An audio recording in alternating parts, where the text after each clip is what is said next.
I would like to begin by asking unanimous consent that we allow Congressman Schuster and any other members outside the committee who would like to sit in. So without objection, welcome back, Congressman Schuster, and thank you for being here. In the decades since the first interstate was poured in the 1950s, our highways and bridges have become crucial arteries of commerce. Much of this infrastructure was built through the ingenuity and hard work of our nation's small businesses.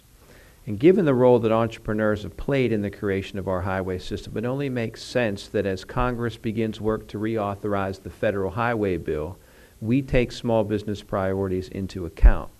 Today's hearing will examine whether our transportation system is meeting the needs of our entrepreneurs. We are also going to look for ways to ensure small businesses continue to be the cornerstones of America's infrastructure.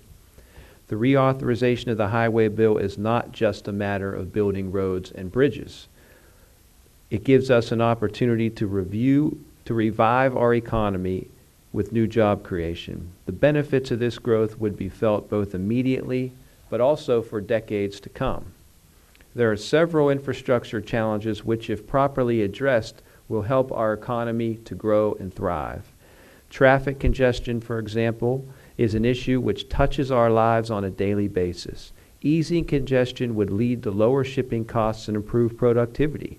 Every year, gridlock eats up $4.2 billion, 4.2 hours, and wastes 2.8 billion gallons of fuel.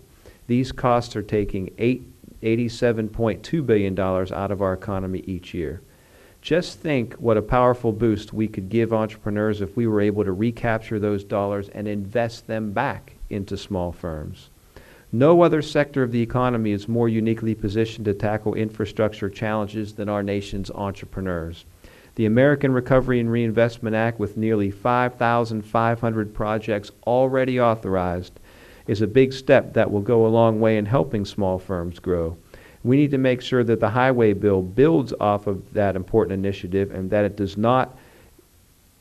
does so in a way that benefits both entrepreneurs who use our roads and the small contractors who construct them. Today, as in the era when our highway system was first created, it will be entrepreneurs in the fields like architecture, engineering, and construction who lead the charge in rebuilding and modernizing our infrastructure.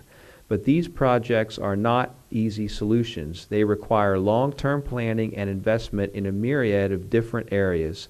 Without adequate funding and fair competition, small firms won't be able to offer the innovative systems and cost-efficient technologies that would otherwise benefit every community in this nation. A long-term surface transportation reauthorization has the potential to provide that long-term vision and foundation.